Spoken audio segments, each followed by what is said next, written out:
পরমারাধ্য শ্রী শ্রী বাবামণির রাতুল চরণে প্রণাম জানিয়ে এবং আমার সমস্ত গুরুভ্রাতা ও গুরু ভগিনীদের প্রতি সশ্রদ্ধ জয়গুরু সম্ভাষণ জানিয়ে আজকের পাঠ শুরু করছি। ওম অখণ্ড সংহিতা বা অখণ্ড মণ্ডলেশ্বর শ্রী শ্রী স্বামী স্বরূপানন্দ পরমহংসদেবের উপদেশ বাণী বিংশ খণ্ড। স্বাধ্যায়ের শক্তি ও তরুণ দল। জনৈক পত্রলেখকের পত্রের উত্তরে শ্রী শ্রী বাবামণি লিখিলেন, ইংরেজের দ্বারা ভালোভাবে ভারতের রাজদণ্ড ধারণের অব্যবহিত পরেই যে ব্যাপারটি আকস্মিকভাবে বঙ্গদেশে ব্যাপক বিস্তার ঘটায়, তাহা হইতেছে নানাবিধ ক্লাব, সভা, সমিতি, অ্যাসোসিয়েশন প্রভৃতি। এইগুলির মাধ্যমে কিছু কিছু প্রবীণ মন এবং অধিকাংশত যুবক মনগুলি যুগোপযোগী কাজ শুরু করে। তর্ক, বিতর্ক, আলোচনা এবং সর্ববিষয়ে অবাধ মতপ্রকাশ এই সকল প্রতিষ্ঠানের ছিল সর্বপ্রধান বিশেষত্ব। এই সকল সভা সমিতির সভ্যেরা কথাই বলিতেন, কাজ হয়তো করিতেন না। অনেক কথা কহিতে গেলে কাজ করিবার ফুরসত তো হয় না। তোমরাও বর্তমানে ঠিক তাহারই পুনরাবৃত্তি করিতেছ। 10টি যুবককে আনিয়া একত্রিত করিলে, একটি সৎ প্রস্তাব রাখিলে সকলে সম্মত হইল, কিন্তু তারপরে কল্পনার পরে কল্পনা, পরিকল্পনার পরে পরিকল্পনা, জল্পনার পরে জল্পনা চলিল। সোডা ওয়াটারের বোতলের ছিপি ভাঙার অবিরাম শব্দই চলিতে লাগিল।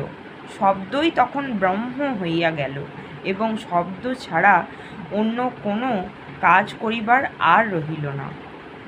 2 দিন পরে ক্লাবটি ভাঙিয়া গেল বা শূন্যে উড়ান দিল। অনেক বড় বড় কাজ জীবন ভরিয়াই তো করিতে পারিবে। এখন বাছারা সপ্তাহে 1 দিন মিলিয়া মাত্র 1 ঘণ্টা সময় সদ্গ্রন্থ পাঠ অর্থাৎ স্বাধ্যায় কার্য করিয়া যাও।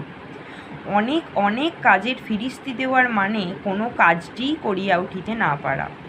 সদ্গ্রন্থ পাঠ ও শ্রবণের দ্বারা জ্ঞানীদের চিন্তাকে নিজেদের অন্তরে স্থাপিত করো।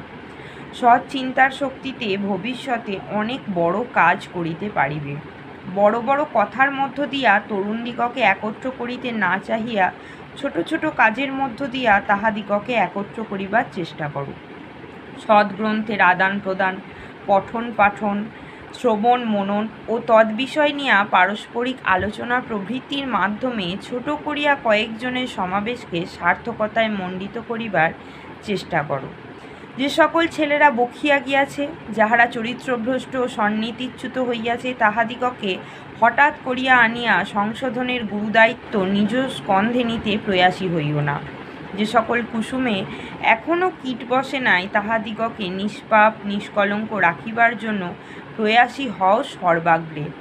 দুষ্ট, দুশ্চরিত্র, অধম ও পাতকীরা সহজে সৎকর্মের আহ্বানে সাড়া দেয় না।